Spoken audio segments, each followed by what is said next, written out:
Welcome to the Vergecast, the flagship podcast of all of the apps being like all of the other apps and all of the devices being like all of the other devices. Yeah. It's 2025 and everything is the same. I'm your friend David Pierce. Jake Kastronakis is here. Hi, Jake. Hey, what's going on? I love when everything is the same. You can switch between everything and you don't notice. It's great. Yeah, from now on, there is Gadget and there is app. And those are the only two things we're going to talk about from now on. Yep. And who makes them is irrelevant. It's all the same. We're going to talk a lot about this. But we should say right up top here, it's 10 o'clock in the morning. And we don't typically record this podcast in the morning. But right now it's 10 o'clock in the morning. You and I have some meetings later, so we're recording a few hours early. This has some implications for some news we're about to get to. But also the vibes are just different, Jake.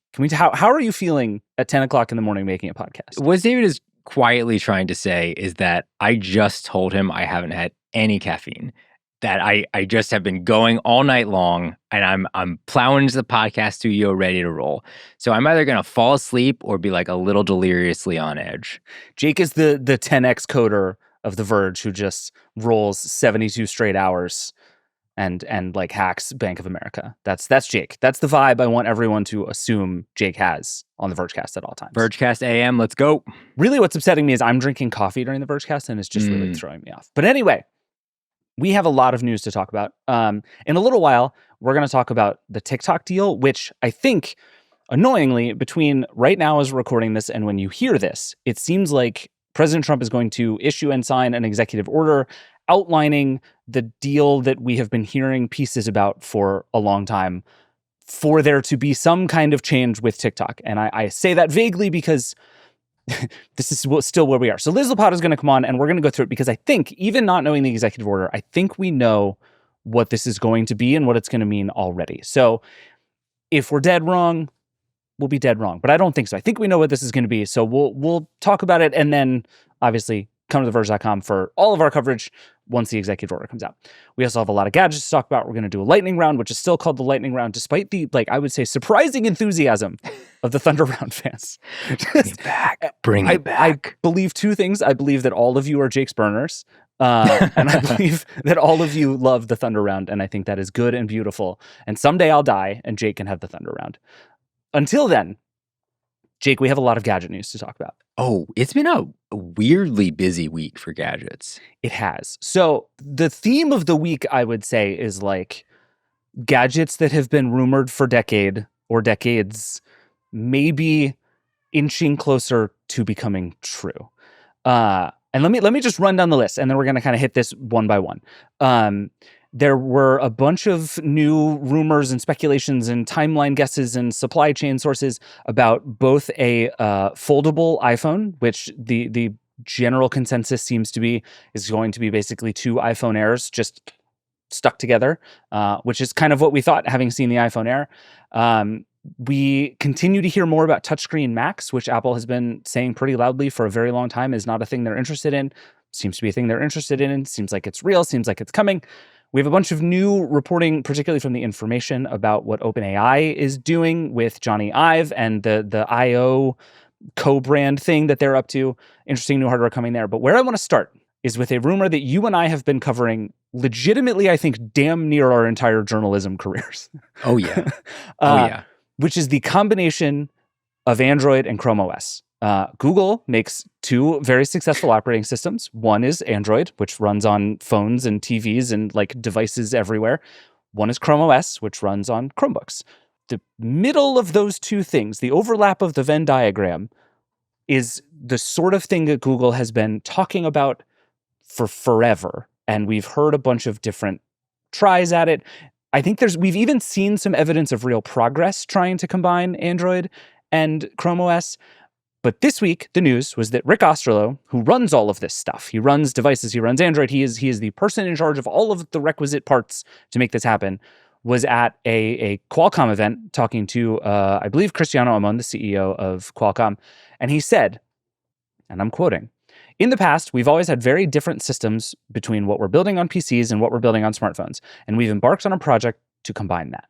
We are building together a common technical foundations for our products on PCs and desktop operating systems." Jake, how many times would you say we've heard someone at Google say roughly that in the last 10 years. It feels like it's like every other year because they say it, they're like, we're doing this. It's happening. Chrome, Android would be pretty interesting. A year goes by. They're like, I have no idea what you're talking about. Chrome OS is a wonderful operating system. It's going to keep going. And they keep forgetting. And it feels like maybe they're like, no, it's real. I believe it is real this time. Why? Why? I don't know, because they've said it twice in a row. Like, that's honestly it.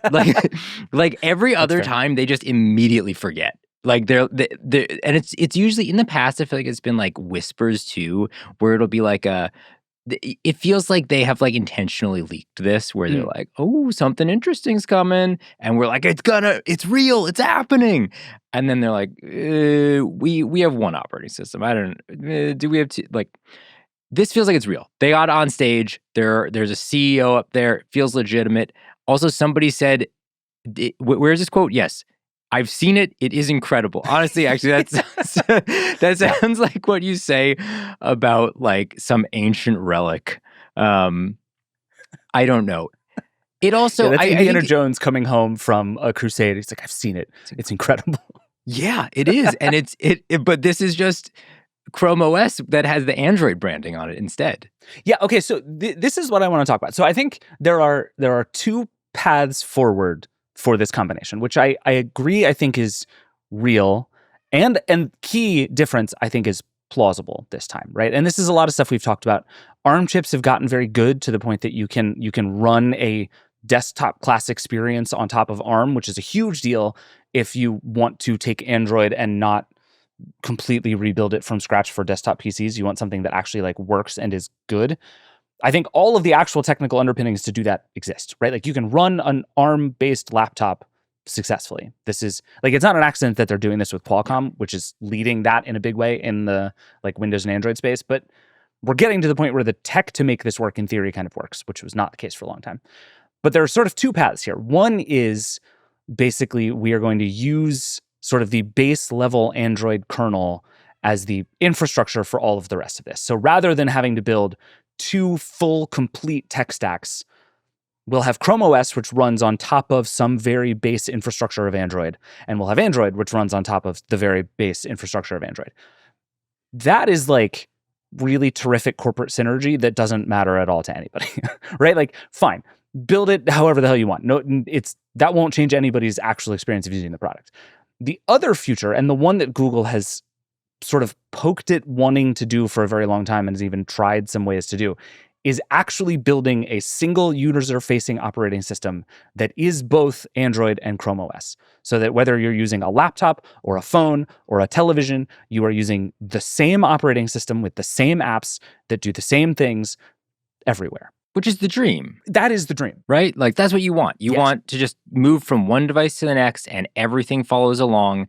And it's sort of, it's tough for Google because they really, I mean, Chrome OS is wonderful, but that is not like a thing that they have, right? Like in the same way that Apple can, move your phone calls seamlessly onto your Mac, like that is an incredible experience. It's completely seamless.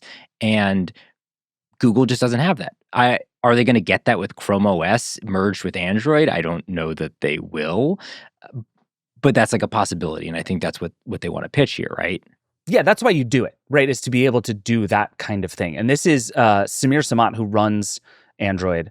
I think this was in July of this year, a couple of months ago, basically said those things. I think it was to Lance Ulanoff at Tech Radar about this stuff, about why they're wanting to do this stuff, to actually make it easier for your devices, not to just do things themselves, but to communicate with each other. And I think this is a thing Google has spent a lot of time on, even just simple things like fast pair with Android, right? Like Google wants to take all of the stuff that Apple does with Apple products and let you do it with other products. And I think that is in theory a really powerful idea.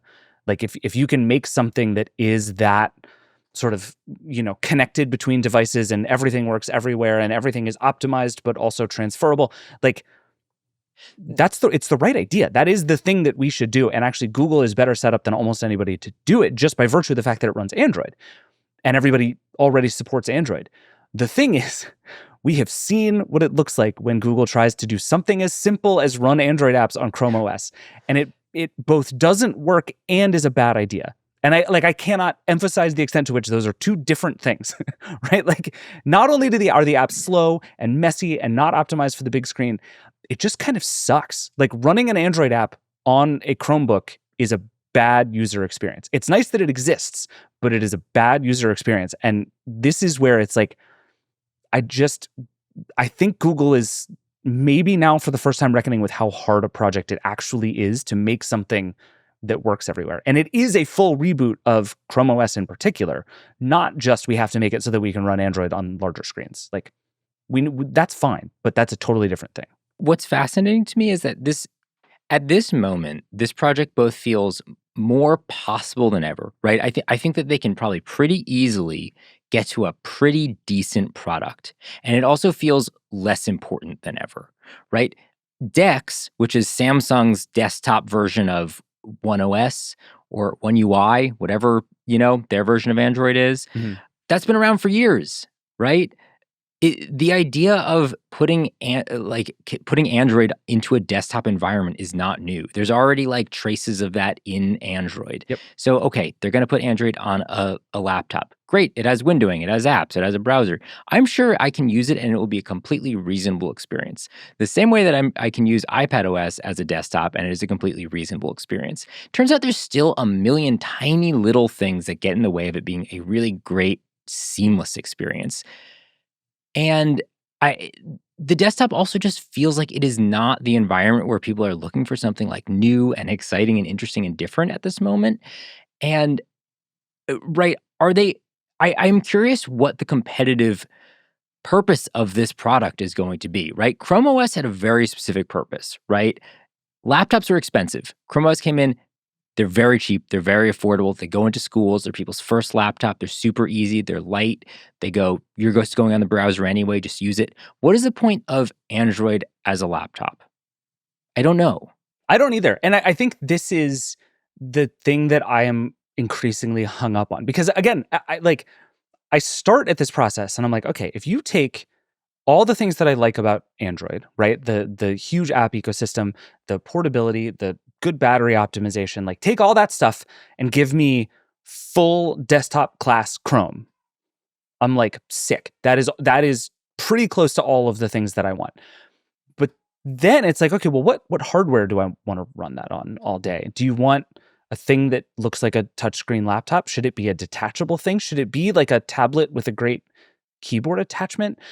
And all of a sudden it's like, oh, actually, this bet that Google and, as we're going to talk about in a minute, Apple are making is that actually everything should do everything means by default, whatever piece of hardware you buy is going to make a bunch of compromises on a bunch of weird usability things. And the idea of a laptop that runs Android apps sounds good, but kind of falls apart as soon as you start using it, which anybody who has used Chrome OS in recent years can tell you.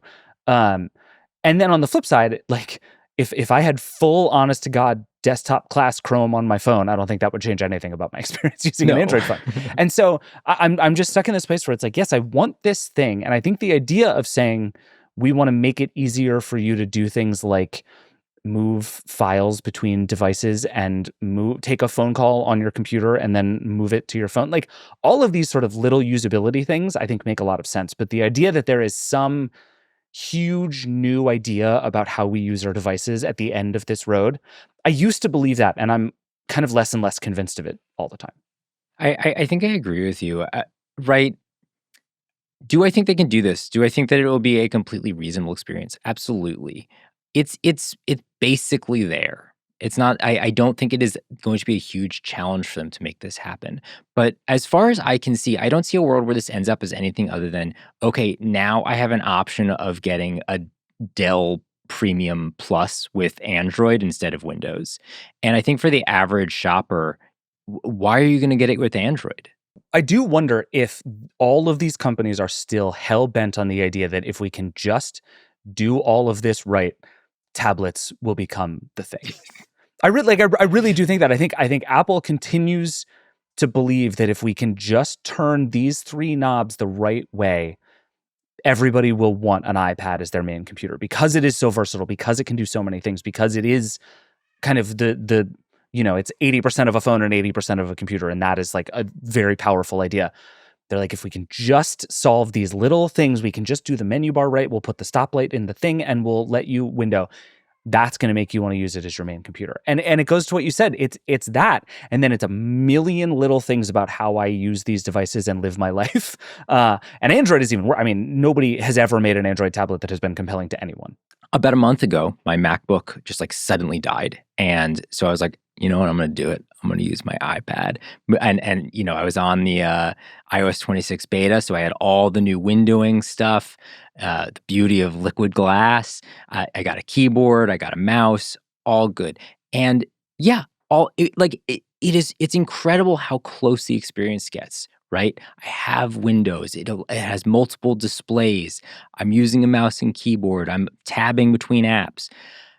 And then there are just basic keyboard shortcuts that don't work, right? There's basic ways of controlling files that I'm just like not capable of. And it's just these like little things every 30 seconds that are slowing me down a little bit, a little bit, a little bit. And I think like with Apple, I sort of see that a little bit more, right? There are so many people who are iPhone first. It makes sense to make a desktop that is very familiar to them. With Android, there is a default version of that for PCs, and I think it is just Windows. And I think if you are a Windows user, I don't know that you're looking to change.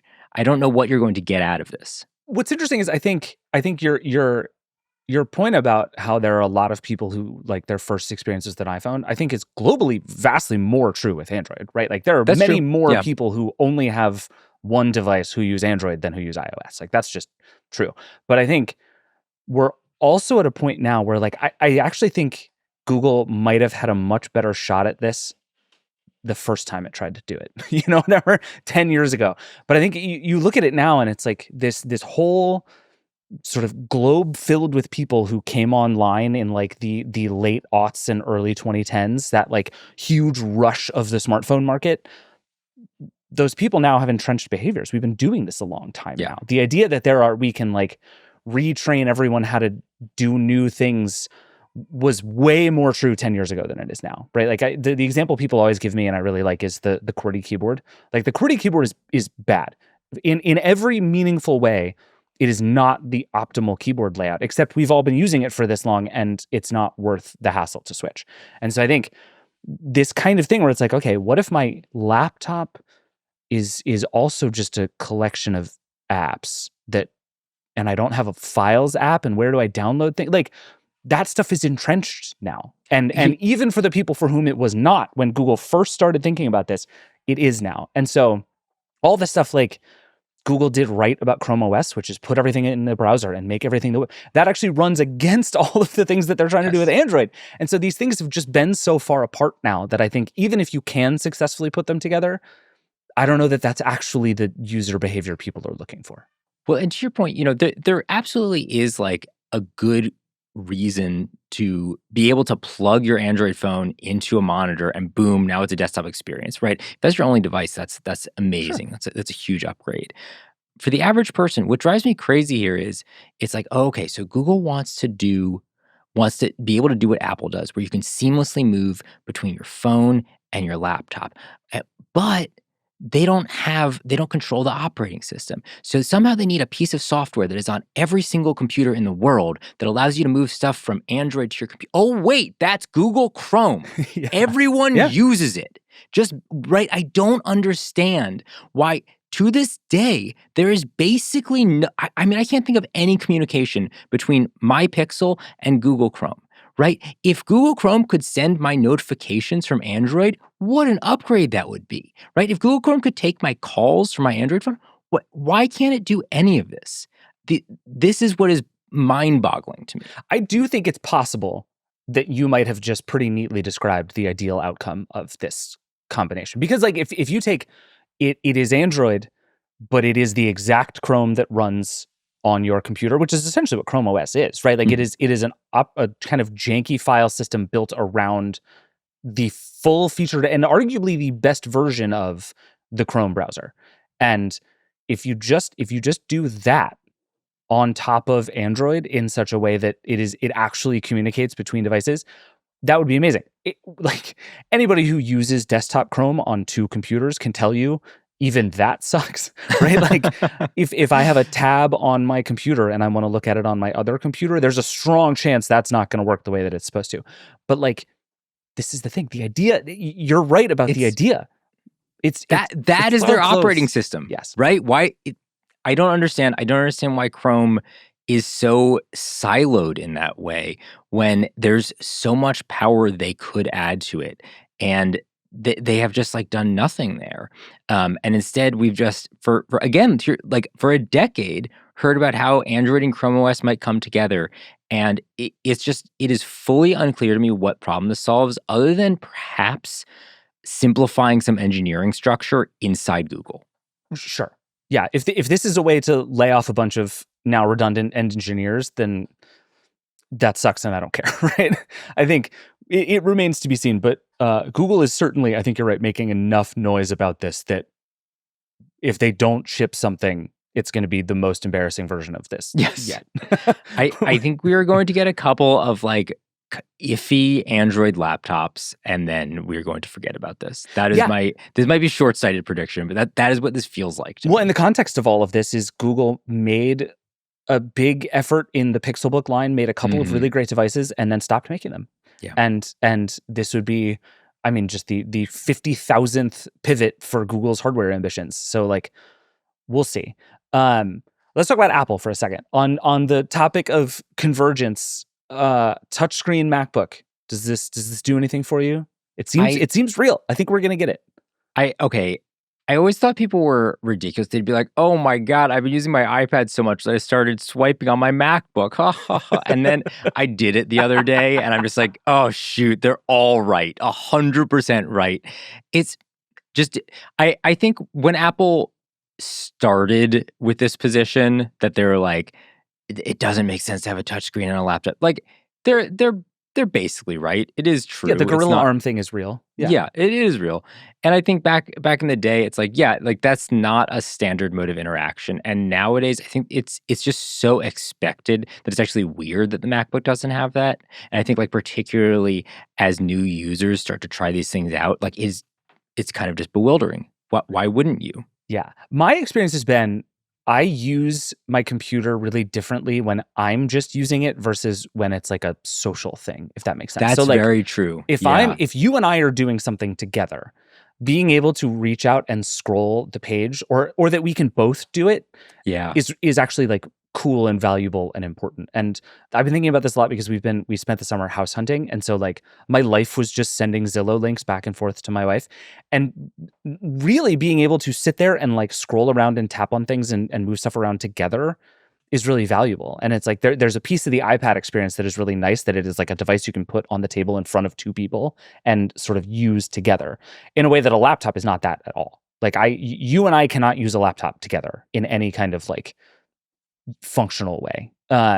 So just for that reason alone, I think a touchscreen Mac becomes really interesting.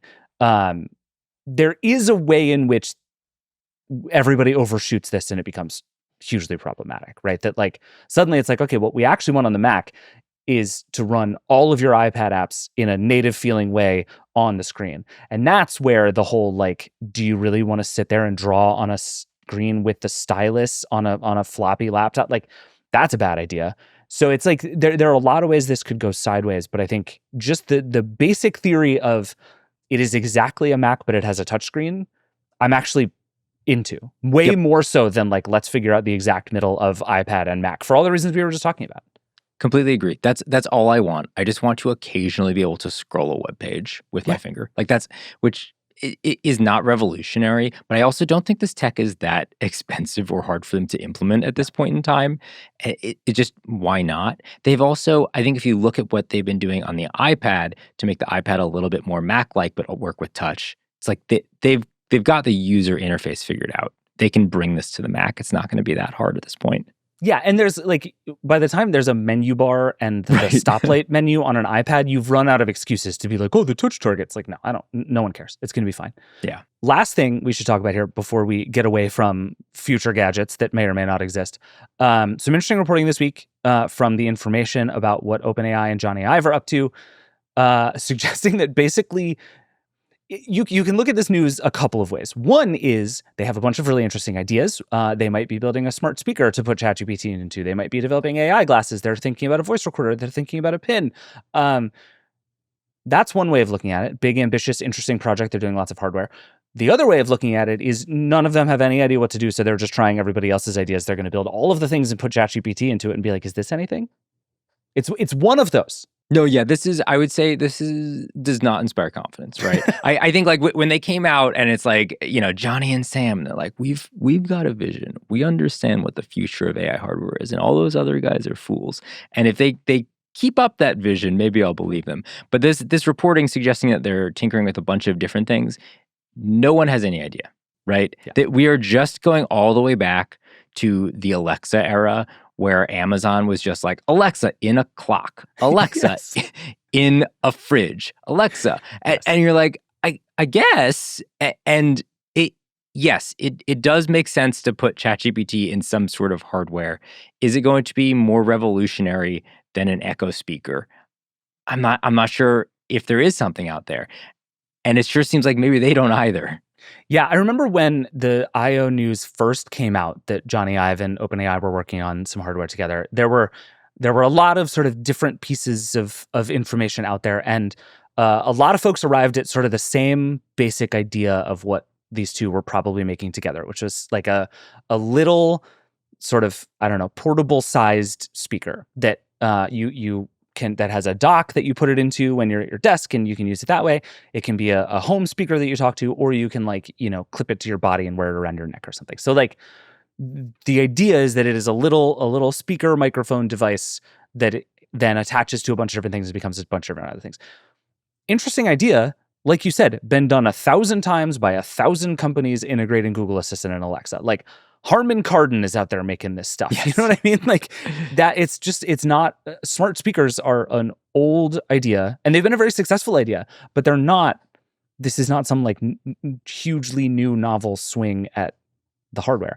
And then to look at it and just say, okay, AI glasses, voice recorder, pin. Do you know what those three things are? Those are the only ideas anybody else has about how these things are supposed to work. Like like you said, there is nothing hugely novel here, except I do think it's possible that this combination of Johnny Ive and the Love From team and all of the like access they'll have to OpenAI means they can do it better, right? And if there's a real lesson in like Apple spent a lot of time doing other people's ideas a lot better than the rest of them, maybe that's it. But this, like you said, this does not fill me with like gleeful joy about big new ideas they have. Well, and that's where it gets really interesting, right? Okay, let's say they make the nicest hardware on the market for smart glasses. And let's say that ChatGPT continues to be the best AI assistant. That both of these things seem very, very plausible to me.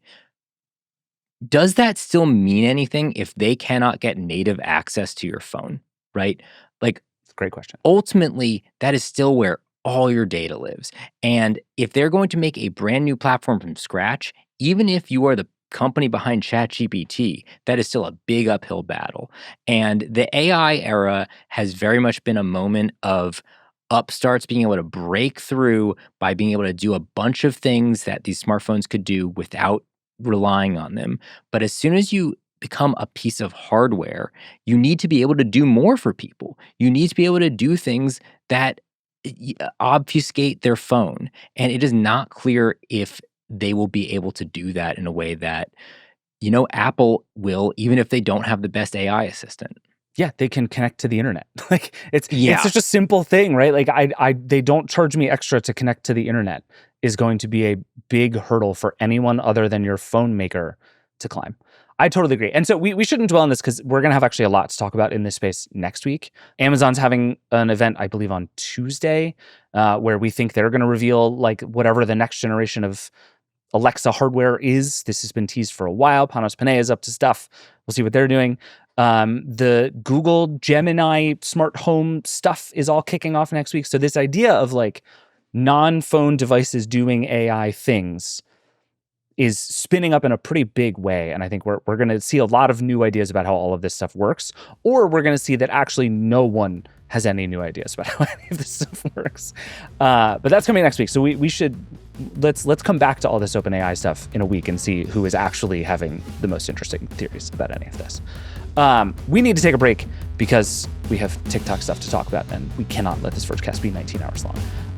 So we're going to take a break. We're going to get Liz Lopatto. We're going to come back. We're going to talk TikTok. Be right back. Support for this show comes from Wealthfront. When markets feel unpredictable, finding a safe place for your money can be hard. With Wealthfront's cash account, earn a 4% APY on your uninvested cash from program banks with no minimum balance or account fees. Plus, you get free, instant withdrawals to eligible accounts every day, so your money is always accessible when you need it. No matter your goals, Wealthfront gives you flexibility and security. Right now, open your first cash account with a $500 deposit and get a $50 bonus at wealthfront.com/Verge. That's wealthfront.com/Verge. Bonus terms and conditions apply. Cash account offered by Wealthfront Brokerage, LLC. Member FINRA SPIC, not a bank. Annual percentage yield on deposits as of September 26, 2025 is representative, subject to change, and requires no minimum. Funds are swept to program banks where they earn the variable APY. All right, we're back. Liz Lopatto is joining us. Hi, Liz. Hey, how's it going, guys? Liz, show us the cat. This is the only reason you're here. Show us the cat. Oh, okay. Here's Jeeves. Oh, hey, Jeeves. She's a good girl. Jeeves is going to be responsible for the low-grade rumbling you hear for the rest of this podcast. That's Jeeves. Yeah. So she is a little disgusted with me and has moved from my lap to my feet, where that's now where she's sitting. So you may not hear the purring. I like this for her. All right, so you're here to talk about TikTok, and again, just to timestamp us right now a little bit, it is 11 o'clock in the morning on Thursday.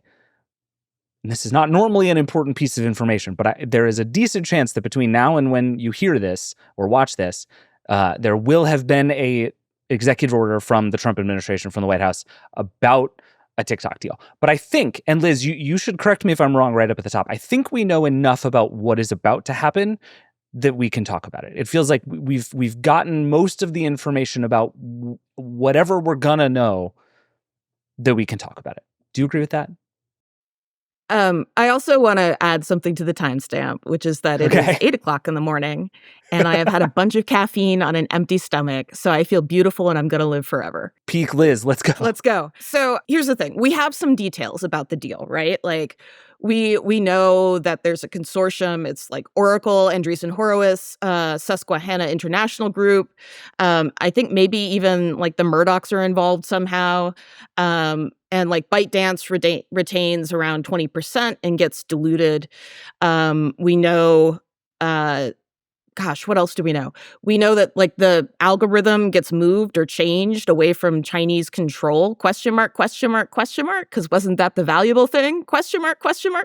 Let's put a pin in that, because I would argue that is actually not a thing we know and is hugely important. So let's come back to that. Phenomenal. At the end here. But like, even if none of this is permanent, I still think we're pretty justified in talking about it. Because I just want to do like a quick speed round, because we've been talking about the divestiture of TikTok for like 5 years now, at least. So how many previous buyers do you guys remember? Go. I feel like there was like a possibility of Microsoft at one point. Oracle came up the first time. Yeah. That's another one.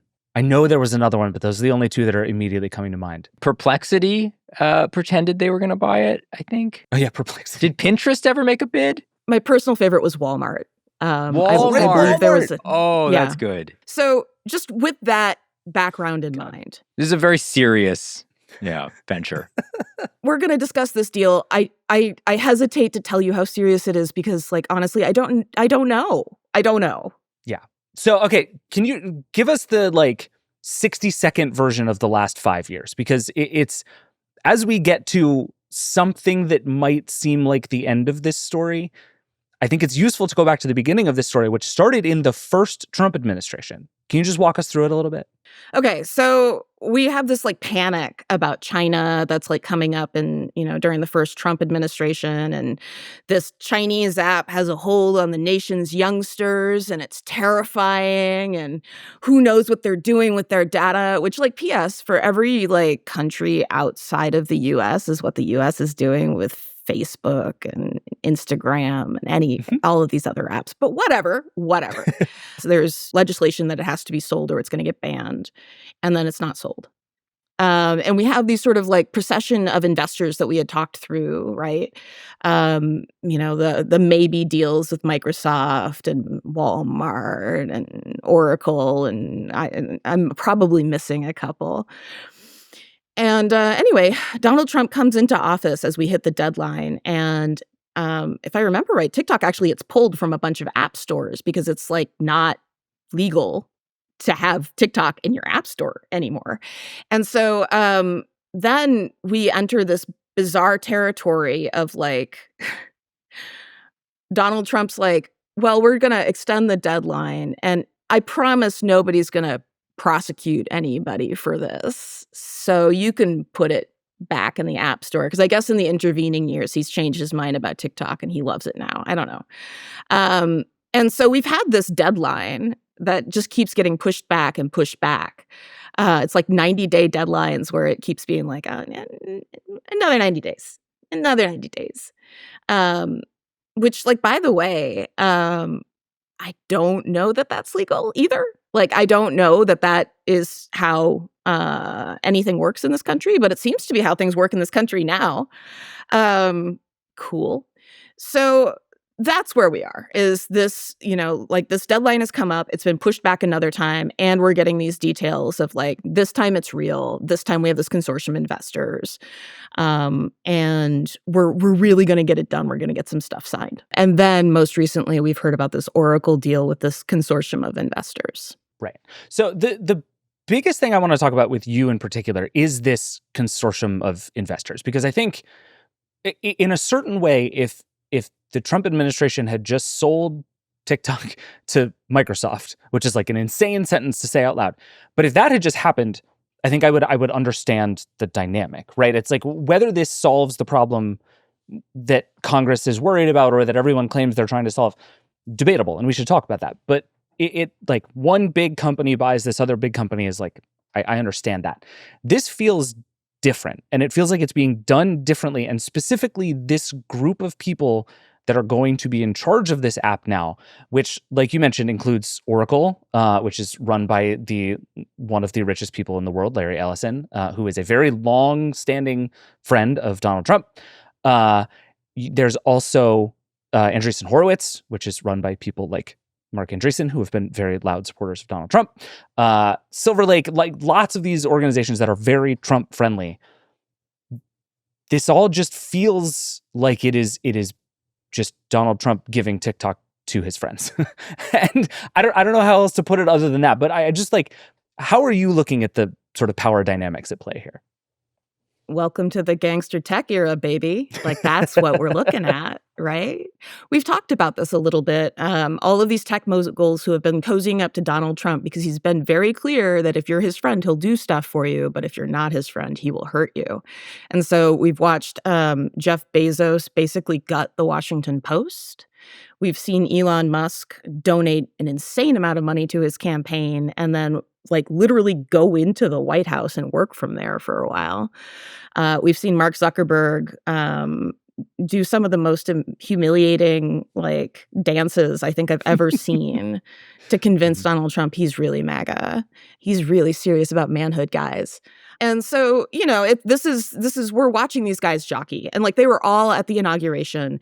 And one of the things that I think is really interesting is that they all have different needs and different things they want from the administration. Those needs conflict. And so one of the things that I'm kind of keeping an eye on with the Ellison sale is his relationship with Facebook, because the biggest competitor for Facebook, I guess Mark's calling it Meta now. I'm sorry, I should say Meta. Sure. Is TikTok. Like TikTok is Meta's entire argument that they are not engaging in a monopoly and they shouldn't be broken up. And so there's something interesting happening there that I think we're going to continue to see as this deal goes forward. Obviously, Andreessen Horowitz has positions with both Meta and should this deal go through, its major competitor, TikTok. That's fascinating. But beyond that, I mean, it is a really clear signal that if you're friends with Donald Trump, you get stuff. And I expect that there's going to be sort of some more jockeying to like have private dinners with Donald Trump to get more things, especially as we're watching, the Google antitrust trial part whatever taking place, where we're trying to determine like whether, it's even feasible to break Google up, like what the remedies are, those things. I think it's a pretty strong signal that we're going to see some court intrigue. Yeah. There's also this very perverse thing happening with the ownership where we're going from TikTok, which is a, ostensibly standalone company that is owned by another Chinese company, which therefore has, pressures on it from the Chinese government, to TikTok, which is ostensibly a standalone company owned by a bunch of conservative pals of Donald Trump, which was only allowed because the conservative U.S. government made it happen. And so, listen, I'm not trying to draw a line between China and the U.S. being the same in those respects, but we do still end up with a version of TikTok that is going to be heavily influenced by its backers. And its backers have a very specific point of view in this case. It's funny that you mentioned that, Jake, because Rupert Murdoch's involvement reminds me of a previous Republican administration where Rupert Murdoch got a fast-tracked citizenship in order to buy more U.S. TV stations. I think that was Reagan. So this is not the first time that we've seen a Republican administration favoring a media environment that is potentially very friendly to them. And I think, given what we've seen with Elon Musk's ownership of what the company that used to be Twitter, now X, I think there's a good reason to be sort of skeptical about what these investors are going to do to TikTok. Well, and I think this is where the Ellisons become, I think, the sort of central figures in this story, right? Because at the same time this is happening, you have David Ellison, Larry's son, by all accounts with this essentially the oversight and financial backing of his father, buying Paramount, getting control of CBS News, rapidly overhauling all of the ways that they think about everything, apparently in process to acquire Barry Weiss and the Free Press and put Barry Weiss in some meaningful charge of CBS News, which will change the ideological bent of CBS News in a pretty immediate and huge way. Also bidding for Warner Brothers Discovery, which would put them in charge of CNN. So you have the same company, which rolls up to the same person, in charge of TikTok, CBS, HBO, CNN, and then doing all of these giant deals with AI companies. It's like we've essentially put one person who is a long-term friend and supporter of Donald Trump in charge of the media, like in a real and straightforward way, in a way that never would have been possible until right now with this president. There's also one more Ellison that I think the media has forgotten about, and it's Megan Ellison, who owns Annapurna Pictures. Right. So that's one more arm of the sort of media octopus we're talking about. Look, this is the sort of thing that William Randolph Hearst would have loved. Like this is Yes. really remarkable stuff. And in a different era, we might be talking about antitrust, but obviously that's not going to move forward under Donald Trump. It's one of the reasons the tech moguls preferred him. So I do think that that is a really fascinating thing that Larry Ellison in his old age has decided to be William Randolph Hearst. I don't know where that goes. And I do think it's also interesting because one of the ongoing complaints that the tech industry has had about media is that the media is too hard on tech. There's too much negative reporting. There's too much investigative journalism. We're constantly bad-mouthing them. We're not their friends. And to be real, I don't know that the media should be anybody's friends, but especially friends of the powerful. I firmly believe that part of the job is comforting the afflicted and afflicting the comfortable. But that has been the ongoing complaint since I don't know, since Theranos, I think. Was the media wrong about Theranos? No, Yeah. that's the problem. Like, as we're watching this media environment change and be owned by a tech mogul and a group of people who've been very vocal about how they don't like the way that reporting on their investments is tanking their investments, I begin to wonder, separately from the political implications, about the defanging of the American news media when it comes to doing critical reporting on one of the most important industries in our country. All of this stuff is just happening so simultaneously that it's almost bizarre. Like you can't really look at this stuff and not also think about what's going on with Jimmy Kimmel and Disney. And there's just this, like, it's not even quiet shift. It is a naked, loud shift in how the government has decided to treat the media and to bend it to its own particular will. And the Kimmel thing is is and isn't working for the government, I would say. Jimmy Kimmel came back to huge ratings, spent a lot of time talking about free speech, but then a lot of people in America didn't see that because companies like Sinclair and Nexstar, who either have business dealings or political alignment with the Trump administration, continued to not air it. And so we're just in this place of all of this stuff has moved so quickly and so aggressively that I feel like I'm still trying to wrap my head around how gigantic that particular shift has been. And this is the reason I keep bringing this up in the course of TikTok, is we spent 5 years being TikTok is the future of the media, right? This is how young people get information. This is how young people get news. This was the thing that everybody was so worried about in the first place, all the way back in 2020. The idea that this is a crucial information source for young people. And one of the big inciting events was October 7th, and this question of what information are people getting about what's happening in Gaza with Israel and Palestine? What are they understanding about this situation, and how are they responding? And the question of are people seeing pro-Palestine stuff or pro-Israel stuff on TikTok was a big part of what people were debating about how quote unquote China is controlling the information flow to people in the United States. That became this whole big thing. And what is actually happening is that has spiraled out into the rest of the media and is now coming crashing back to TikTok 5 years later. And it's just, it is maybe to some extent, this is the crowning of TikTok is yep, TikTok is the media now. So we're also going to give it to Larry Ellison. It's interesting to me, how every Republican accusation turns into a confession, because for years now, they've been complaining about PBS and NPR as state media. And those are partially federally funded, so much so that we're now seeing public radio stations shutting down because their funding has been cut by the federal government. But those were operations that I think were operating as in good faith as best they could, and they were decentralized and local and usually produced for a local community's needs. And what we're getting instead is a massive, sprawling super corporation owned by Larry Ellison, who is one of the president's biggest supporters.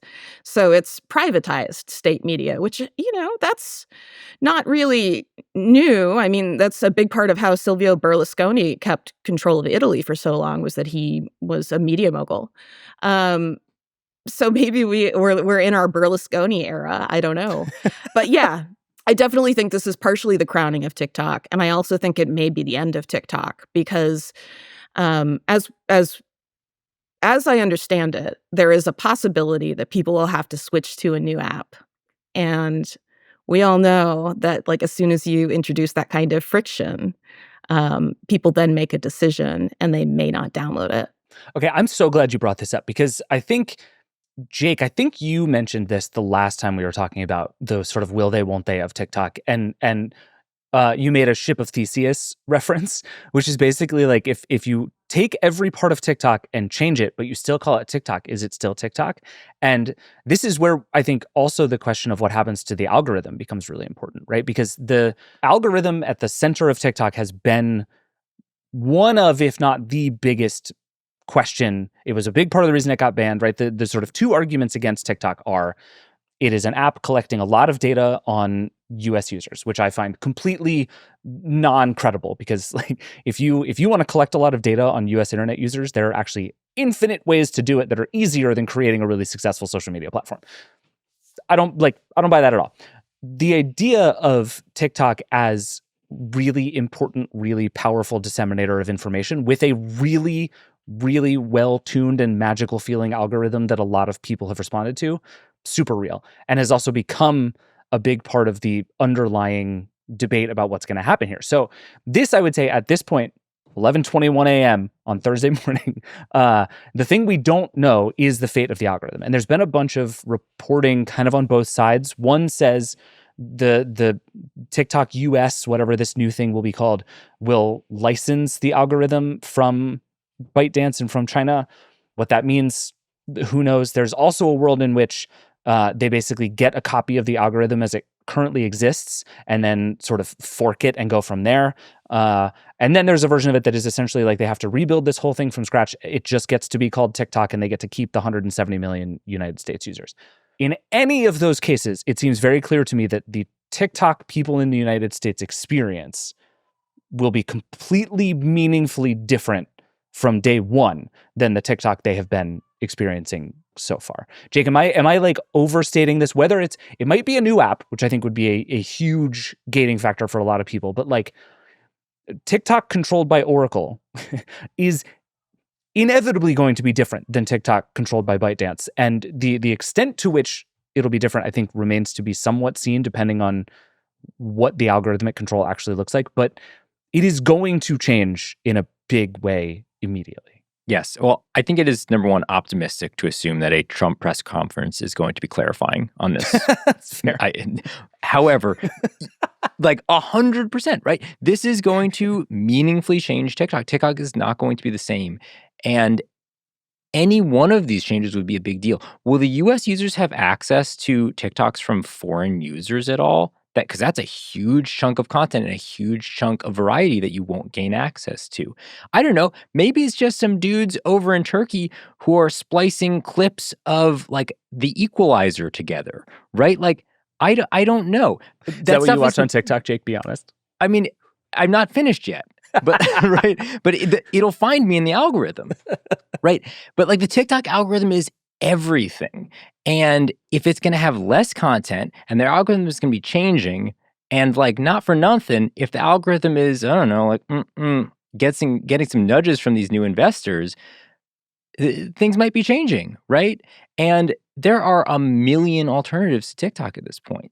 Yeah, I go back and forth on this, and I think on the one hand, a thing that is different now than it was 5 years ago is that TikTok is not the only kind of game in town on this front. Like to some extent, Reels has done a very good job of just ripping off TikTok pixel by pixel.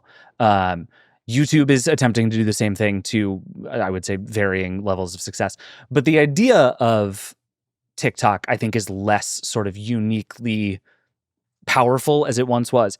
At the same time, these other companies have had 5 years now to build a thing that is compelling to people as TikTok, and they have just utterly failed to do it. Like TikTok is, if anything, more culturally central than it has ever been. And so I think I spent time a couple of years ago being like, okay, well, like TikTok has as a lead in building a really great, really compelling algorithm. But it's publishing a lot of information about how it works in order to satisfy US regulators. But it's also just like these leads don't last forever. Other companies catch up. Things are going to change. No one has caught up. TikTok is still winning in a big, huge, important way despite all of this chaos. And so I think in some ways it is more high stakes than ever. And it's more unbelievable than ever that Oracle will just show up and keep doing as good a job. it just seems impossible to imagine to me. Well, I mean, and that is the question, right? If it is an app that is merely named TikTok, but it has less content than TikTok and a worse algorithm than TikTok, what you're just describing is Instagram Reels. Like, Yeah. okay. Like, will people continue to use that? Like, probably. Will it grow in the same way? Will it be as culturally important in the same way? I'm not sure. And I the fact that Oracle and Larry Ellison and all these folks are going to have like a lot of say in it, and they a lot of cash to make back from it, like things are going to change. I also want to add, there are a bunch of people who have businesses that are based largely on TikTok content, right? So you change the algorithms so that, like, in any way, you alter this in any way so that TikTok is less compelling. All of those content creators go someplace else because they still need to make money. Like, there is this real important constituency of people, because most people don't post, We're freaks. Like, people who post are freaks. Like, that's not most of the internet. And so these people who are essentially like the TV channels of TikTok, the professionals, what happens if it's not as compelling to them? Because that is, again, more lost content. And, they do have options, right? Like, there is YouTube Shorts, which I'm sure like Google can figure out how to make that more compelling if they think about it for a minute and can actually make a decision through all the layers of the bureaucracy. There's Instagram Reels. If you think that Mark Zuckerberg isn't going to take advantage of this confusion, you haven't like paid any attention to Meta ever. And then there's also, of course, the possibility that something else springs up. So, there is also like the potential for throwing the door open to some competitor we haven't imagined yet. Yeah, it seems, I think it to the extent that this is like a super short-sighted strategy on all sides here, I think it is useful to point out that both Donald Trump and Larry Ellison are in their 80s and are probably not spending a ton of time worrying about the long-term future of TikTok. But I think we're in this phase where it just seems very hard to me to imagine that TikTok just keeps being TikTok at the end of this. And it is like, I can't figure out what it is. And I think part of what will be so interesting about this transition is figuring out what it was that ByteDance was doing that is so hard to replace, because everybody else has been trying to reverse engineer this for 5 years and no one has done it. And I think, Liz, you're right that Mark Zuckerberg and co are pouring probably more energy into it with more success. Like, Reels is working to the point that like it's pretty clear that Reels is the future of Meta in a really important way. That company is all in on Reels as a thing. Reels is not as good as TikTok. It's just not. And I could not sit here and explain to you why. And I think it's going to be really interesting to see these very powerful, very rich people try to figure that out in real time before everybody gets bored and goes somewhere else. Because I think the timeline to pull that off is short and high risk. I have one other thought here, which is, again, related to Rupert Murdoch. I know this is shocking for you guys that I have Murdoch thoughts. But you may remember, we're old enough to remember MySpace, which was, for a time, a really promising social media platform. It was a place where people were especially discovering music, right? Like, much like TikTok. And then Rupert Murdoch bought it, and Facebook happened, and MySpace died. And there are any of a number of reasons why that could have happened, right? One of them was maybe the way that Facebook got rolled out. One of them was that Facebook was easier for people to interact with because you didn't have to have any skills to like enter your, details into what was essentially like a skinned spreadsheet. Just being real. Yeah. But, like, there was this sort of market for people to be able to make their own website without having to like learn any kind of HTML or any other sort of coding skills. And that was like the market that Facebook won. And so I am not saying that Rupert Murdoch's involvement in this deal is a bad omen, because maybe it's not. But on the other hand, the track record with social media companies for him is not great. Do you guys ever follow MySpace Tom on Instagram? MySpace Tom did life correctly. sold his company to Rupert Murdoch for a ton of money and is now just like a world-traveling photographer that nobody ever hears about. And it is like, my guy crushed it. He was everybody's best friend on MySpace and then just disappeared off the face of the earth with all of his money. And I just want to say congratulations to MySpace Tom for absolutely getting one over on Rupert Murdoch.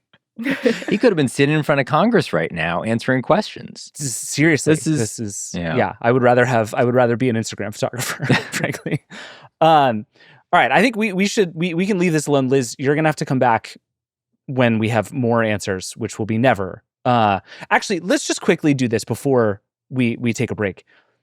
If you just had to vote right now, real or not real, this is happening or this is not happening. Liz, is this happening or is this not happening? The TikTok deal, once and for all. I think this one might happen. I mean, maybe I'm making a fool of myself and somebody's listening to this like Friday and they're laughing. That's what I'm hoping for. I mean, that would be great. It wouldn't be the first time I've been wrong. But the reason I think this one is happening is because it is Donald Trump's cronies. And we do see, this pattern, which expresses itself through like him pressuring people to, among other things, bring charges against Jim Comey.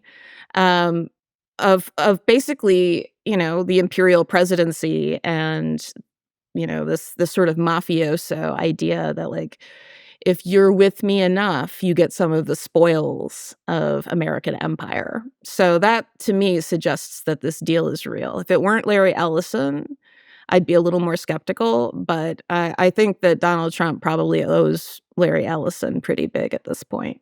Jake, what do you think? I think this is real. My suspicion, though, is it's probably still going to be several more months before any of this actually happens. And my suspicion is also that a bunch of things are going to change in that time. Yeah, I think I tend to agree. I think this is going to happen. I believe it was on September 16th that Trump delayed it another 90 days, which I think is telling. The ban that clearly is not a ban and was never a ban, and this is all transparently illegal and ridiculous. I think a deal will get done. I think it's important to say I don't think it will solve anybody's actual problems with TikTok. Like, if you are a person who believes in the national security risks of TikTok, there is nothing that we've learned so far that suggests to me that is going to get better. It might be a different group of people issuing propaganda at you. Hooray! I don't know. This is just what we're doing now. But anyway, I think you're both right that we are certainly not done talking about whatever the machinations of this deal are going to be. And Liz, I'm going to need you to work on a Larry Ellison impression that I would like you to debut on the Vergecast at some point in the near future. Okay, but I'm going to need a yacht. So if I can just expense a yacht, that would be great. That's true. It does. It will feel disingenuous if you're not doing it from a yacht. Nilay will approve that. We have to be responsible. As Nilay always says, we will compromise our journalistic integrity, but only for boat money. So if you want to give us boat money, get at us. Liz, will you stick around and do some lightning round with us real fast before we get out of here? Yeah, absolutely. Good. All right, we're going to take a break. We'll be right back. Support for this show comes from Indeed. Having a business is hard, but trying to find the right someone to help you with that business is even harder. It can feel downright impossible. But with millions of job seekers and powerful tools to help you post, screen, and interview all in one place, Indeed makes hiring faster, easier, and smarter. Indeed's sponsored jobs help you stand out and find top talent fast. How fast is Indeed? In the minute I've been talking to you, 23 hires were made on Indeed, according to Indeed data worldwide. And with Indeed's sponsored jobs, there are no monthly subscriptions, no long-term contracts, and you only pay for results. Join the 3.5 million employers worldwide that use Indeed to hire great talent fast. There's no need to wait any longer. Speed up your hiring right now with Indeed. And listeners of this show will get a $75 sponsored job credit to get your jobs more visibility at Indeed.com/Verge. Just go to Indeed.com/Verge right now and support our show by saying you heard about Indeed on this podcast. Indeed.com/Verge. Terms and conditions apply. Hiring? Indeed is all you need.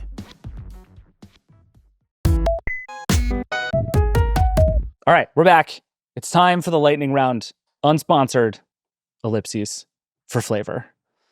Nilay, I don't know what that means. I never did. Please come back and tell me.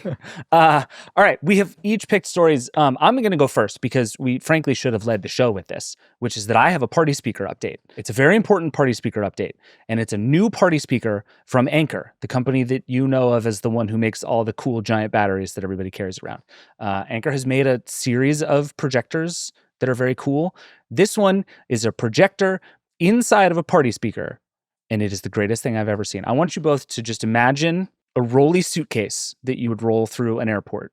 And then I want you to put 4 detachable speakers inside of it, each one looking like something that TSA would have a lot of thoughts about if you were to roll this through the airport. And then I want you to imagine right in the middle, a little thing that opens up to reveal a projector. This is an all-in-one rolly party speaker surround sound projector, and it is the greatest idea I've ever heard in my life. It's going to cost $5,000. It's called the Soundcore Nebula X1 Pro. You can get it on Kickstarter now for $3,000, which is somewhat alarmingly an incredible deal. But this is the single most ambitious and terrific party speaker I think I've ever seen. And I will not be buying it, but I love to pieces that it exists. I cannot get behind Nilai's love of a typical party speaker. This thing, on the other hand, fully into it. Yes. You listen, $5,000, you can't put a price on this kind of convenience. You can. It's $5,000. That's the beauty of it. So I do have a question about the specs here. Okay. Is there a disco ball? So, okay, I'm actually very glad you brought this up. I will say the one distinct failing of this thing is there don't appear to be multicolored lights anywhere, which I think you could actually argue makes it not a party speaker at all. It's potentially just a very large speaker. And that's a real shame. Anker attempted to make a thing that is serious, and that is a huge mistake. I don't believe it will do any cool lights at you at all. And I find that incredibly upsetting. But, for $5,000, there's only so much you can get. My favorite thing about this is there's a graphic on their Kickstarter page that says it shows the nebula and like a 16.7 foot screen. And it's like, this is $3,698 versus the traditional cost of a $4,000 projector, $200 wireless microphones, which, why? $3,000 Dolby Atmos speakers, a $100 projector stand, and a $2,000 inflatable screen, which is apparently the other option for if you want to watch movies in your backyard, and that's $9,000. And this, I would say, is Anker just really understanding how real people live their real lives, and I respect them for that. Anyway, that is your party speaker update for the day. Liz, you're up next. What's your first lightning round? So, we're going to talk about Brendan Carr. No. Gentlemen, please, let's hear your thoughts on Brendan Carr, just the name, because I saw some faces. Are we doing a Nilai-free episode of America's #1 podcast within a podcast? Brendan Carr is a dummy. Is it time? Look, if anybody was going to do it and substitute for Nilai on Brendan Carr as a dummy, who else was it going to be? We're thrilled to have you. So, he's got this ongoing war on the First Amendment that he mostly seems to be winning. And the latest iteration of this is threatening Disney because he doesn't like something that Jimmy Kimmel said. Disney yanking Jimmy Kimmel, and then consumer outcry, Disney reinstating Jimmy Kimmel, Brendan Carr being like, it wasn't a threat, really. I was just saying things on this conservative podcast. Who knew that anybody would take it seriously? Kimmel, by the way, is still not being aired on a number of networks because Sinclair and Nexstar, they have a blanket ban on him. So good luck to Jimmy Kimmel out there. One of the things that happened, of course, is the Streisand effect. So Kimmel came back to huge ratings and just spent the entire episode making fun of Donald Trump. And now the president is threatening him directly. So that's cool.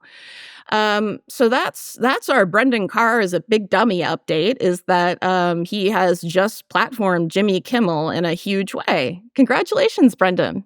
Can I just read you the thing that Donald Trump posted on Truth Social about this, which I think to me is just a perfect encapsulation of what the Trump administration is trying to do and why everyone who is giving into it is a doofus. Can I just read you this Truth Social post? A thing I truly hate doing on this podcast is reading Truth Social posts out loud. But can I just read this one to you?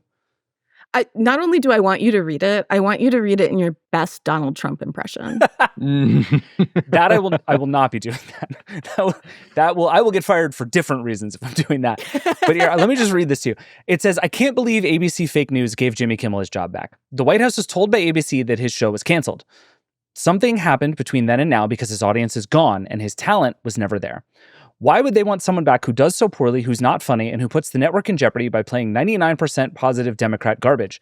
He is yet another arm of the DNC, and to the best of my knowledge, that would be a major illegal campaign contribution. So just quick pause for David commentary. All of that is bananas, nonsense, craziness, but is like normal bananas, nonsense, craziness coming from President Trump. Like, the White House was told by ABC that his show was canceled, I'm sure is not a real thing. His audience is gone. His talent was never there. Very funny in context of what you just said, Liz, which is that actually what President Trump did was give Jimmy Kimmel the biggest audience maybe he's ever had. All of this is very funny. So then what he says is, I'm back to quoting the President of the United States, which just feels like a relevant thing to say. I think we're going to test ABC out on this. Let's see how we do. Last time I went after them, they gave me $16 million. This one sounds even more lucrative. A true bunch of losers let Jimmy Kimmel rot in his bad ratings. Anytime you are sitting in a conference room from now until the end of the Trump administration, I want you to read out loud. Last time I went after them, they gave me $16 million. This one sounds even more lucrative. And if you give him what he wants, he will come after you for more, over and over and over. This has been the story. He put it on Truth Social that what he wants from you is either fealty or money, and ideally both. The end. He thinks all of the late night hosts are mean to him, and so he wants to cancel their shows and get money from them. Anything you think is not one of those two things is wrong, because he's the president of the United States and he's posting about it on Truth Social. Like, it's right there in front of you. This is what they're trying to do. That's it. So the thing that I want to add here, because I think all of that is correct, David, is that also this man has the glassiest of glass jaws, because if you just say no and you just don't do it, he pivots and he goes and bullies somebody else. And it would be really nice if anybody who thinks of themselves as a leader of anything, like, let's say, the Democratic Party, or perhaps a CEO of some kind, maybe a university president, were to observe this phenomenon and just say no. What a concept. Like, you'll notice John Oliver, who I think has done a terrific job of the thing he said, which is the 4 words you say to somebody who is bullying you like this, is "fuck you, make me." Really interesting. Trump is not spending a lot of time posting about how bad John Oliver is. Truly fascinating. I suspect he is probably going to tell one of the Ellisons to do something about it if and when they own the company that runs John Oliver's show. But that's a whole different story. Meanwhile, I really I'm glad you brought this up, Liz, and I think we should just briefly make sure we do not let Brendan Carr off the hook for backtracking so hard and so aggressively and so cowardly on the whole easy way or the hard way thing. Because at the beginning of this, he went on Benny Johnson's YouTube channel and said about the Kimmel thing, we can do this the easy way or the hard way. And it is very clear what that means. My guy has been out here threatening to get rid of everybody's broadcast licenses at the drop of a hat. Like, if you wear the wrong color t-shirt, he's like, I'm going to take away your broadcast license. I don't like it. And then this time he gave this really long, meandering answer about how actually the FCC shouldn't have to be involved at all. And this is the easy way, is that they just solve this problem for themselves. And the hard way is somebody files an FCC complaint. And it's just like, Brendan, if you're going to be this guy, be this guy. Don't wuss out the minute somebody cancels Disney Plus because you're an idiot. I almost I like him less than I ever have now. I will say this for some of the other people that we make fun of on this show. At least they have the courage of their convictions. Commit to the bit. Yes. Yeah, I agree. All right. Well, that's this week's version of Brendan Carr's Dummy. I'm very angry about this whole situation, and we're going to have to do more of this because it is all increasingly tied together in ways that feel worse and bad all of the time. Jake, give us something else to talk about. Okay, I'm going to bring the temperature I'm going to take the temperature down. Maybe. It depends if you just bought a new iPhone. There's headlines abound on the internet about Scratchgate, which is this allegation that the new iPhone 17 Pro can be very easily scratched. The new models, they have two types of material on the back of the phone. There's the ceramic shield coating on a portion of it, and then there's anodized aluminum. And if you scratch stuff all over it, it gets all dusty and it looks bad. And there's all these photos from the Apple store where people are like, oh, these things are like getting nasty after just a day. And then separately, there's all this stuff about how like the edges are susceptible to scratches. David, I'm curious if you have seen any of these videos, any of these photos. I think this is all extremely overstated and unimportant. I can't believe you started this by saying the temperature is going to go down. Scratchgate is real, Jake. Is it? Scratchgate? Do you think all it's real? caps! Exclamation point. No. Do I think the fact that you can scratch your phone is a bummer and is a real thing? Yes. Do I think this is like, everyone is canceled because of Scratchgate?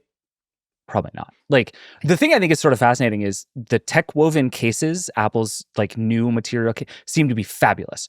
All of the tests of them have been very good. People are really impressed with how they look and how they're holding up. The fine woven was a disaster and tech woven seems to be pretty good. But I have gotten like a shocking number of signal messages and emails and tips and all kinds of stuff from people being like, I went to the Apple store and all of the display models are scratched to bits. And there seems to be like, it seems to be real. So I haven't scratched a phone myself, but I watched the Jerry Rig Everything video. He goes at that thing with some coins and some pics. Most of it apparently is material transfer from the scratching object onto the phone that you can just wipe off. It's a video. He just wipes the stuff off. It's fine. It's fine. Just wipe off the phone. I don't know. I haven't tried. Maybe it gets worse. Travis, our producer, he is shaking his head. He thinks I'm dead wrong on this. So listen. The title of this episode is going to be Scratchgate! Exclamation point. Scratchgate. Listen, if I'm wrong, send me some videos of wiping off the back of an iPhone and it doesn't come off, and I will acknowledge that I have erred here. But if not, put a case in your phone. It'll be fine.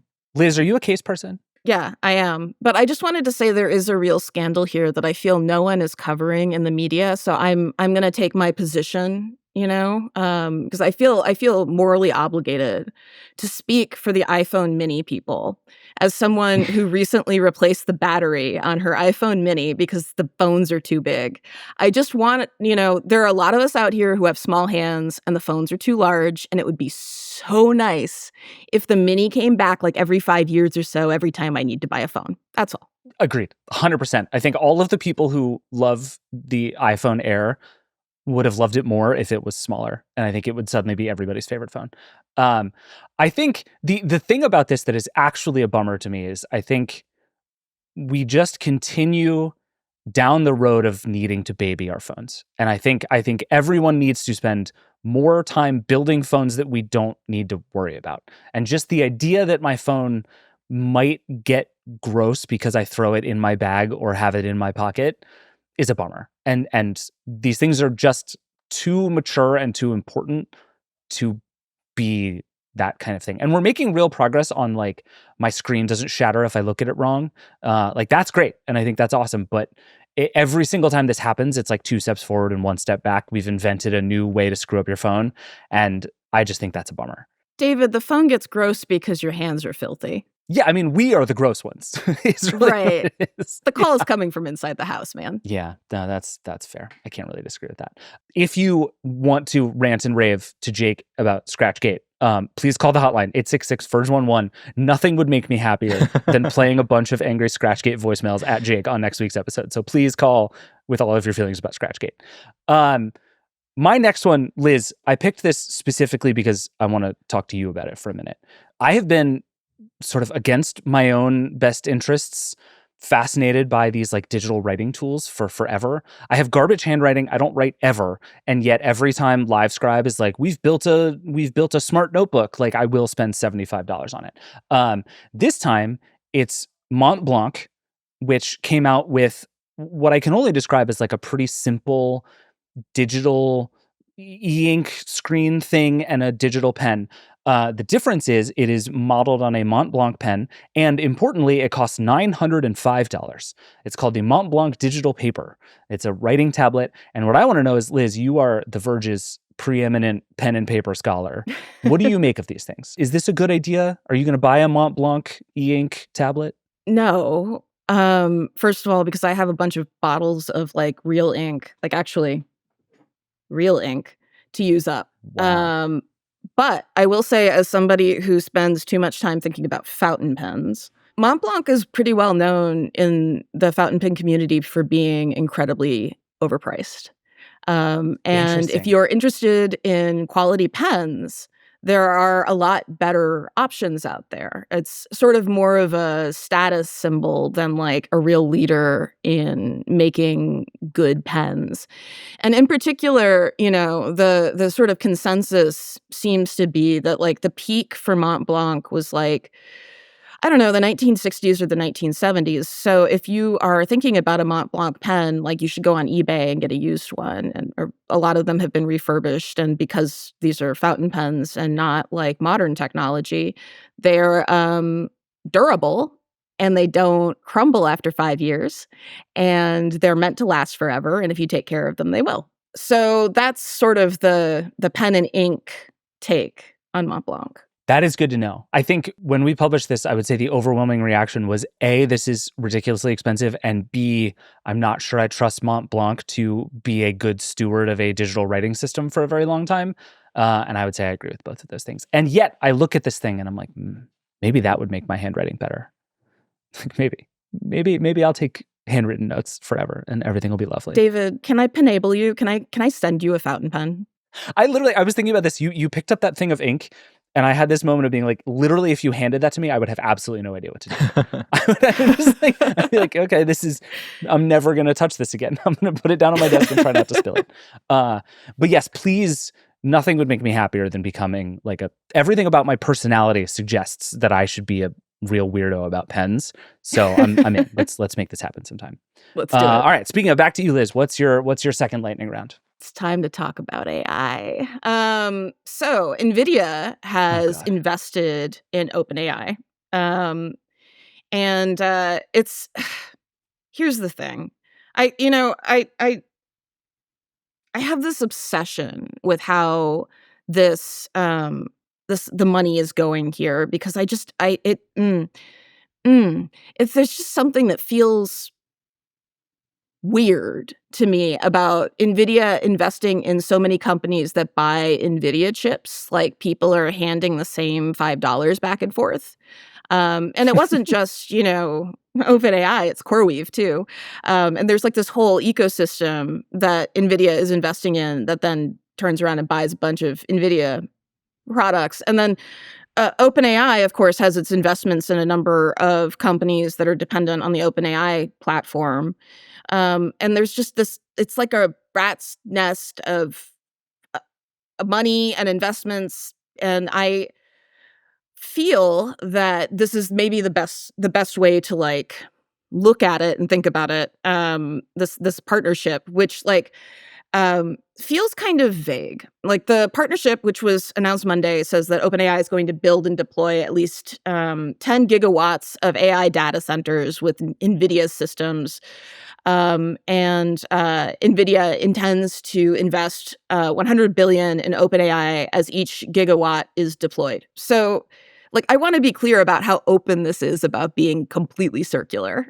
This is in the text of the deal. I am bewildered by this because it feels like I'm watching. It feels like I'm watching a spring start to wind up and get tighter and tighter and tighter. Which, maybe I'm just being paranoid.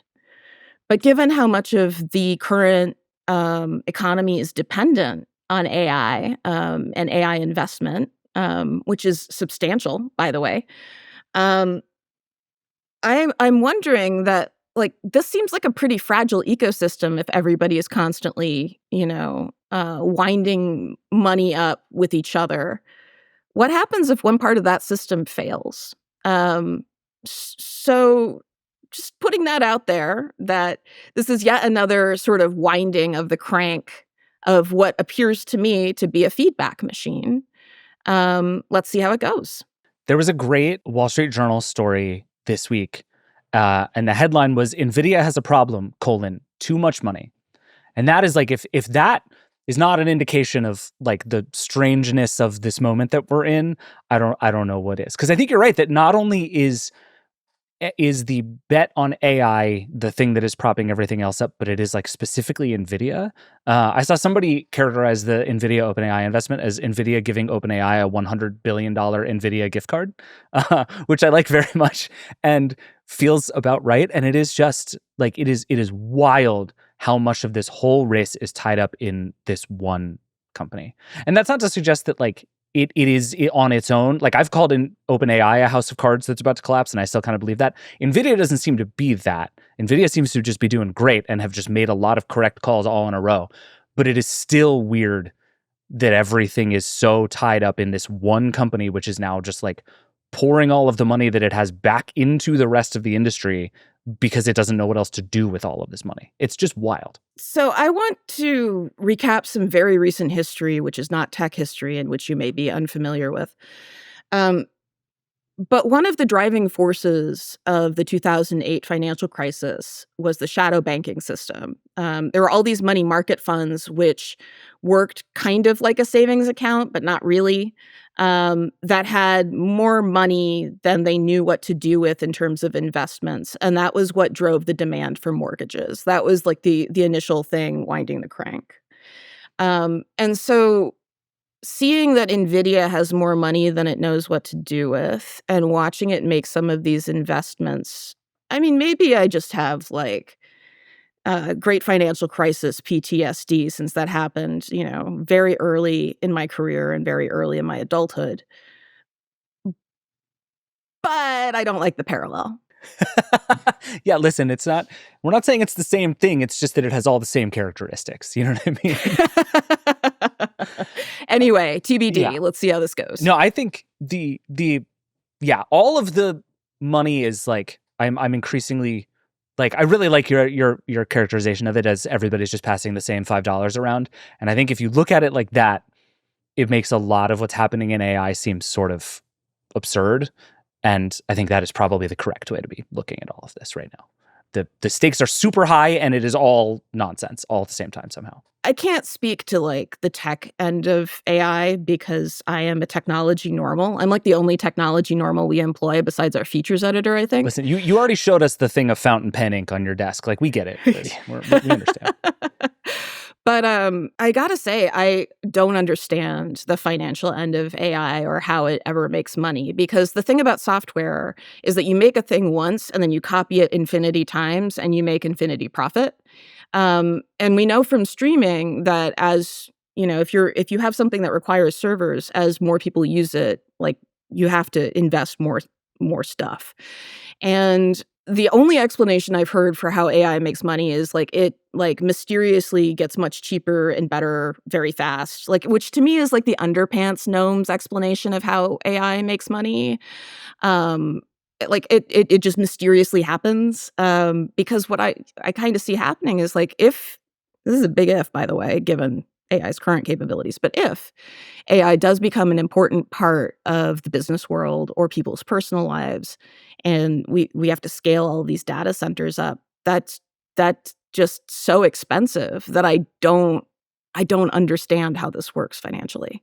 Yeah. If you do, tell us, but I won't believe you, just in case you're wondering. Email me, we would, Liz at The Verge. Tell me how it works financially. I would love to, like, seriously, I'm not kidding. Like, email me. Please help. My family is starving. All right, Jake, you're up last. What's your second lightning round? David, actually, both of you, quickly. How much would you pay for a dark mode theme on your favorite app? You know I'm the wrong person to ask this question. Is the answer $900 a year? No, it isn't. I can tell you that. Well, then American Express's new Platinum card is not for you. They recently raised the price on their Platinum card. It costs $895 a year, which is a little more than the $0 that I prefer to pay for a credit card. But to make it a more appealing offer, they said, hey, we've got a new app feature. They have a, quote, premium theme. And it turns the app from, I think, a dark blue to black. Wait, this is now like a cardholder perk. They're like, okay, you get points at restaurants, you get insurance when you rent a car, which, by the way, one of the best reasons to get an Amex is rental car insurance. And you get dark mode in the Amex app. Yeah, you get dark mode, but only if you pay for like one of their finest cards. Oh, God, I hate things. Okay, I'm looking at this picture. I will say, the app looks sick. Like, they're not wrong. You get all these points. You get dark mode. What's to complain about? You'll make that $900 a year back in terms of pleasure to your eyes. This is literally the Platinum app experience introduces a new premium theme. I'm reading their press release with light and dark modes that match device settings. The redesigned overview screen brings together welcome bonus progress tracking and account setup tasks in one dashboard. You know what this is like? This is like when BMW is like, we'll make your car slightly faster, but only for $500. This is awful. This is some like Silicon Valley on HBO shit in the worst possible way. I 100% am in support of this. I love this. I think this is ludicrous. I think this just fully lays out how ludicrous the entire credit card situation is. Yeah. It's great. It's great. I love it. I'm sold. A short welcome video and updated card art make the experience premium from the start. This is the worst. This makes me hate things. I have a free American Express card that I'm now going to have to get rid of because I hate this so much. All your friends will know that you've got the cool card when you open up the Amex app and it's all black and they're like, wish I could have that. No, all of your friends know you have the cool card because it's heavy and metal and makes a sound when you performatively throw it on the table. That's what I'm paying for. No, but you don't use the card anymore because you're tapping to pay. So you have to open it up, look at your point balance in front of your friends, be like, oh boy, all these points I've got from spending too much money that I don't have on hotels.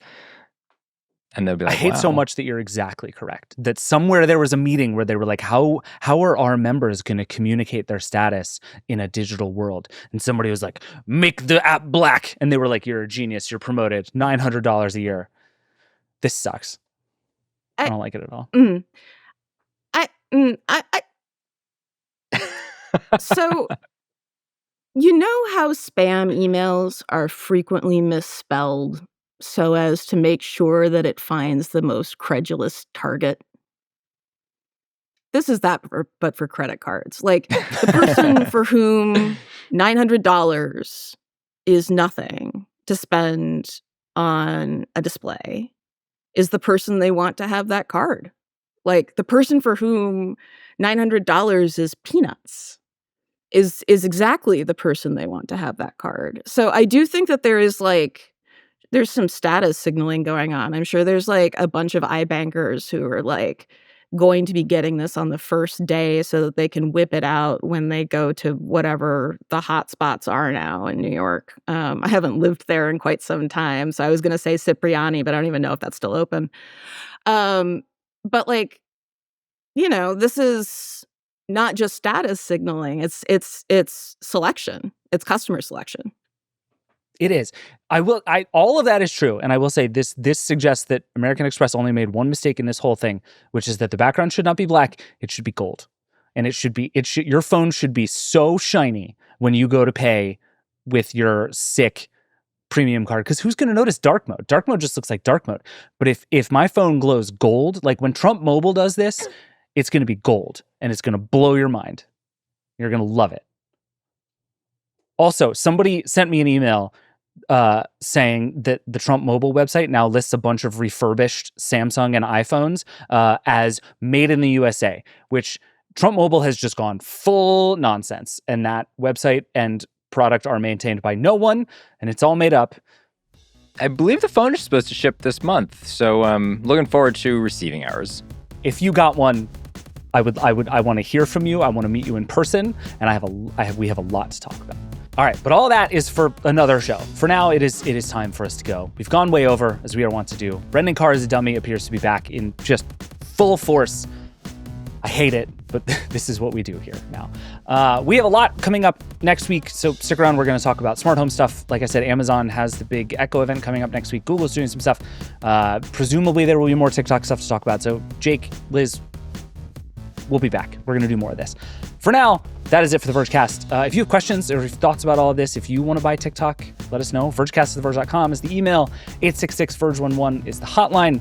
The Vergecast is a production of The Verge and the Vox Media Podcast Network. The show is produced by Eric Gomez, Brandon Kiefer, and Travis Larchuk. We will be back next week, and we will see you then. Rock and roll.